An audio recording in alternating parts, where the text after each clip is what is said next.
eso en el cual hoy se lleva a cabo la evaluación del libro Laberinto del discurso político. Una profesora que nos ha dado una palabra y una que también lo vamos a contar.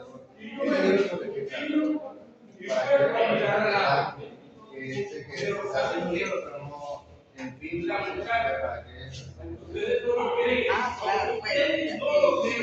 el laberinto del discurso político es mi mentoría y es un libro que forma parte de la primera colección de bibliográfica del Centro de Estudios de Comunicación Social y Tecnologías Libres.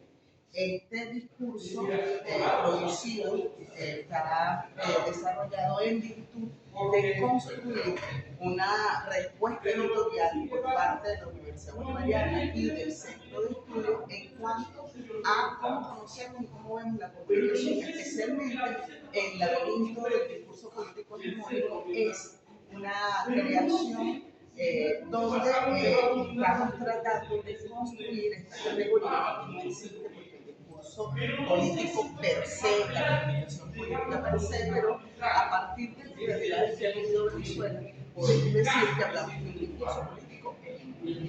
Esta es una categoría que me dio a la luz de la investigación y que nos permite entonces conocer cómo se ha producido un discurso que ha venido a naturalizar todo el ataque y todo el asedio que vivió la sociedad venezolana desde el 2013.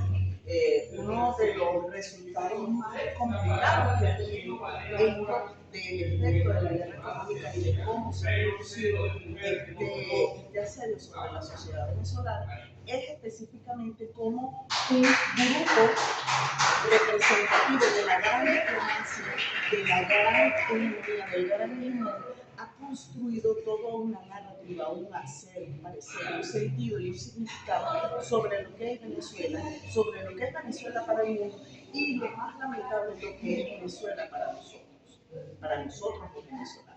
Esto, por supuesto, ha traído como consecuencia una desnaturalización de algunos aspectos que para nosotros son muy propios. Eso es lo que nosotros tratamos de caracterizar en el libro del laberinto del discurso político. ¿Y por qué lo llamamos un laberinto? Porque el discurso político se presenta como si no tuviera color ni sabor, es decir, que fuera inoloro y sabor, y que fuera un discurso que produce cada político. Cuando el discurso político hegemónico demuestra que tiene toda una carga, una influencia, no solamente del contexto para el texto, sino una influencia de las visiones del poder y del hegemonía. Entonces eso hace, obviamente, que este discurso sea particular y que sea un discurso que se produce a la luz de la realidad, pero no necesariamente de la realidad que vivimos en este día, porque en el año 2000, cuando en el Banco Central de Colombia se produce el primer ataque de guerra económica contra Venezuela, cuando se produce la resolución 80, que libera a todas las casas de cambio ellos hablaban de la frontera, pero se referían a la frontera colombo-venezolana específicamente en el territorio, y así lo dice la resolución del Banco Central de Colombia, donde específicamente permitía que se colocara el valor de la divisa extranjera que recibe el Bolívar en función de la fluctuación.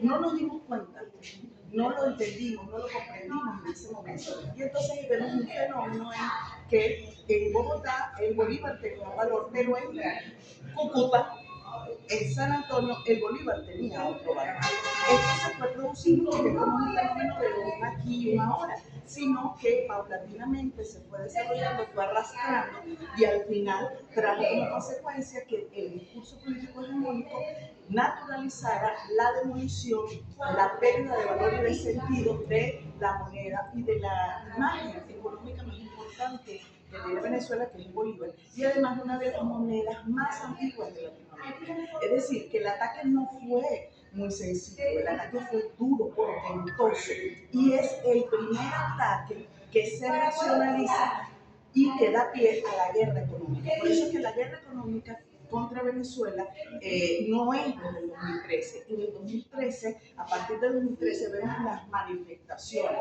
pero recordemos que se produce el primer ataque en el 2000 Y en el 2008 nosotros tuvimos necesariamente que hacer una reconversión monetaria. Es decir, que durante 8 años nosotros empezamos a seguir. Pero esa reconversión fue justificada por nuestro discurso político. Fue naturalizada, fue comprendida, mas no fue profundizado el acontecimiento que nos estaba llevando a realizar esa actividad o esa reacción, porque lo que fue una reacción económica. Ahora, en el laberinto existen otras características importantes y es que hacemos un diálogo teórico con uno de los teóricos más importantes desde el marxismo, que es Valentín Voloshenov, a partir del círculo de Baskin, donde realmente descubrimos que la palabra la comprendemos como un signo ideológico, la palabra per se. Y para eso usamos también a otro ruso, Bernstein, Vasil Bernstein, quien habla de la construcción de las élites de ese discurso y habla de la construcción del sentido de las palabras. No es lo mismo la palabra libertad en boca de nuestro presidente Nicolás Maduro que la misma palabra libertad en boca de, en este caso, María Corina o de Trump. Imagínense. Bueno, de Bukele, él trata de no hablar de libertad. De hecho, no habla. Esa palabra no la usa. Este aporte intelectual que se nos ha dado a los ciudadanos como egresado y aquella oportunidad que pude formar en comunicación social con una de mis docentes, en la realidad actual político-social venezolana, ¿qué impacto sigue teniendo ese discurso hegemónico? Primero, vamos a hablar de este contexto electoral, en la motivación y en la movilización del electorado a participar en el próximo evento electoral, cómo eso se ha manifestado no solamente en el acontecer político, sino también en el acontecer social, cultural y por supuesto una de las categorías que está en el centro del libro, que es la economía. Cómo hacerle entender al común que ciertamente ese discurso hegemónico tiene una incidencia en nuestra vida diaria. Pues como bien has dicho, voy a comenzar de atrás.